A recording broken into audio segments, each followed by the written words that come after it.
ये है उत्क्रमित मध्य विद्यालय हुंडेली और आज हमारे बीच आए हुए हैं आनंद जागृति सह जी वृद्धाश्रम से। ये रिटायर्ड प्रधानाध्यापक जी हैं, सारे अध्यापक बंधु ही हैं जो एक बेहतरीन काम कर रहे हैं समाज की जागृति के लिए और समाज की वृद्धाओं को एक नया आवास और नया आसरा देने के लिए।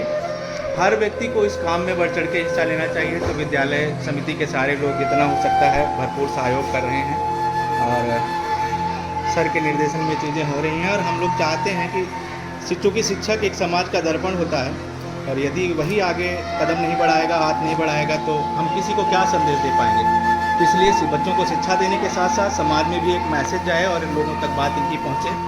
इसलिए जितना हो सकता है अपनी तरफ से आप लोग भी सहयोग करिए, जो भी लोग वीडियो देख रहे हैं या जहाँ भी ये चीज़ें पहुँच रही हैं। ठीक है, मैं सर से चाहूँगा कि सर 2 शब्द आप अपने आश्रम के बारे में बताइए और संक्षेप में जितने कम शब्दों में आप अपनी बात रख सकते हैं सर बताइए। मेरा नाम डॉक्टर सुरेश कुमार भारतीय है। हम आनंद वृद्धाश्रम के अध्यक्ष हैं वर्तमान में और हम लोग वृद्धाश्रम समाज के सहयोग से चलाते हैं।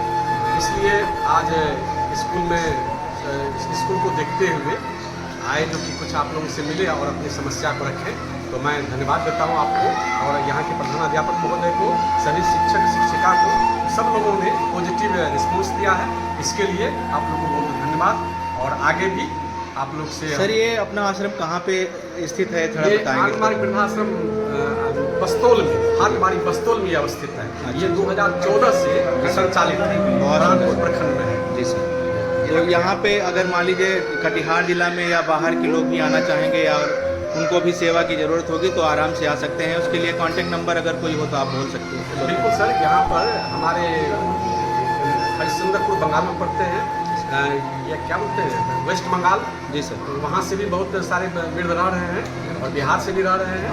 तो डिफरेंट डिस्ट्रिक्ट के लोग रह रहे हैं, इसमें कोई बंधन नहीं है और हर तरह के लोग रह सकते हैं, चाहे वो हिंदू हो, मुस्लिम हो, जो भी पीड़ित है। यहाँ पीड़ित एक हमारा कॉमन फैक्टर है, इसमें कोई भेदभाव की बात नहीं है। कोई भी सफरिंग लोग वहाँ रह सकते हैं। बिल्कुल सर, भारतीयता की एक पहचान ये सर्वधर्म समभाव की परिपाटी पे सर लोगों का आश्रम चल रहा है। 5 साल से वृद्धाश्रम को चला रहे हैं और मुझे लगा कि इससे नेक काम समाज में कोई नहीं हो सकता है। जिन्होंने मुझे पैदा किया वो उस पीढ़ी के लोग दर दर भटक के और वो भोजन के क्या उनका लाले पड़े, उसको रहने का आवास नहीं मिले और उसको हमारी कमेटी उसको रहने का आवास देता है, उसकी चिकित्सा की व्यवस्था करता है।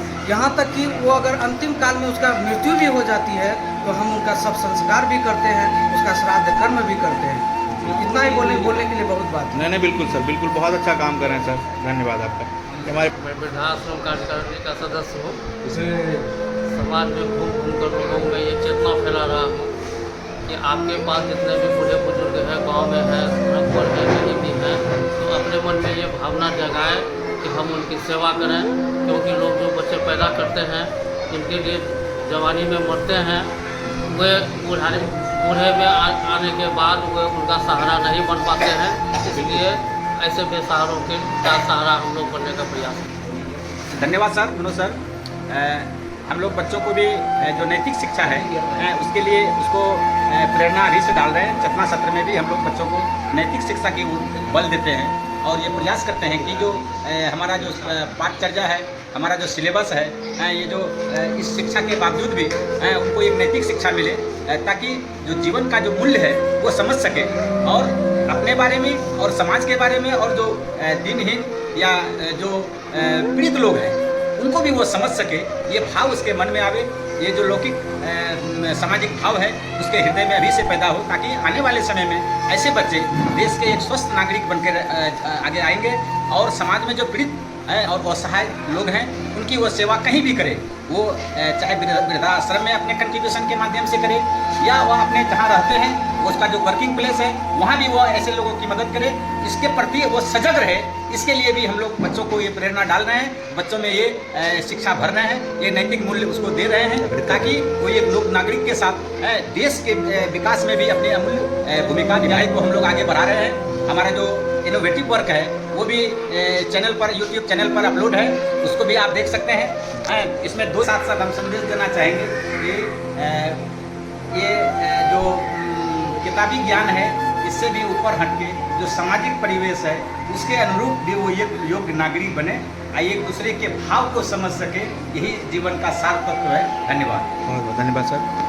सर एक यही बात है कि एक शिक्षक जो है बच्चों को आत्मबल प्रदान कर सकता है, शिक्षित कर सकता है, और एक टीचर जो है रास्ता दिखा सकता है, लेकिन एक पिता होता है जो अपने कंधे पर बिठा करके बच्चे को अपने से भी आगे देखने की ताकत देता है। तो हम लोग यही चाहते हैं कि कृपया अगर वो वृद्ध हो जाएं तो उनका हाथ न छोड़ें, क्योंकि बचपन में उन्होंने आपकी उंगली थामी, आपको चलना सिखाया, दौड़ना सिखाया, पंख दिए, तो सर को काम न करना पड़े, इसलिए जो है हम ये नहीं कहते कि सर लोग बहुत अच्छा काम कर रहे हैं, बट हम चाहते हैं कि सर आप लोग इतना जागरूक करिए, अगर कोई गार्जियन मिलता है या कोई बच्चा मिलता है तो आप लोग इसकी भी समाज में जो है चर्चा पर चर्चा करिए कि एक पिता जो है बल है, आत्मबल है, सम्मान है, सब कुछ है, उसका हाथ न छोड़े, साथ न छोड़े। बहुत बहुत धन्यवाद।